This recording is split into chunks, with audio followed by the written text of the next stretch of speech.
Qual é o processo que leva à morte eterna?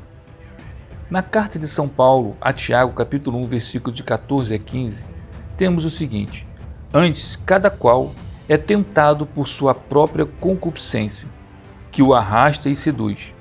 Em seguida, a concupiscência concebe o pecado e o dá à luz, e o pecado, uma vez maduro, gera morte.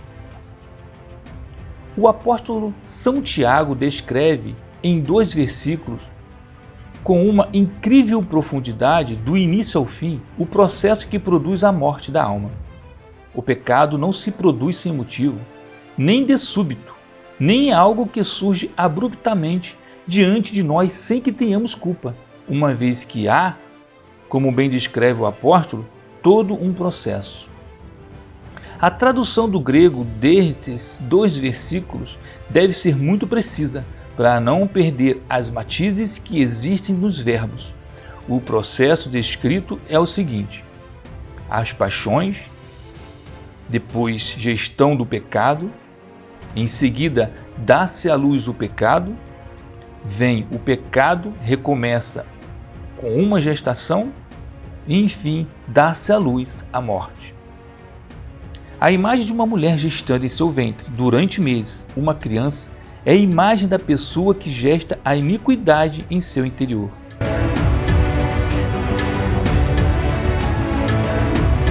O pecado aparece em um dado momento, em um momento concreto. Um segundo antes não existe o pecado, um segundo depois, sim. Mas esse pecado se produz, vem à luz porque antes houve uma prévia gestação. E assim como no mundo da zoologia, quanto mais longa é a gestação, maior é o que se dá à luz. Assim também no mundo espiritual. Quanto maior é o pecado, maior é a gestação necessária para dar esse passo. Aqui está a resposta à pergunta que tantas pessoas se fazem sobre como é possível que tal indivíduo tenha cometido tal barbaridade. Nenhuma barbaridade moral aparece sem um processo que, ainda que oculto aos olhos dos demais, se vai desenrolando no interior da pessoa. O apóstolo São Tiago usa a expressão dar à luz, porque o pecado realmente foi concebido e gestado previamente. A sedução e a vontade atuam como o espermatozoide e o óvulo. A paixão trata de abrir caminho, de penetrar na vontade. Porém, se esta não a acolhe, a sedução fica estéril, não produz nada. Enquanto a vontade se fecha, nem milhares e nem milhões de espermatozoides conseguirão penetrar em seu seio. Se a vontade acolher a sedução, ocorrerá irremediavelmente a concepção do pecado. Mesmo assim, o pecado pode ser eliminado. Caso isso não aconteça, ele se reproduzirá. O pecado resulta em mais pecado. Reproduz-se, aumenta em quantidade, muda qualitativamente, transformando-se em faltas piores.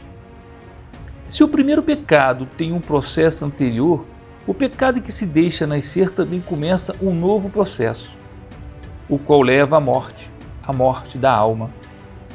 E a morte da alma leva à morte eterna.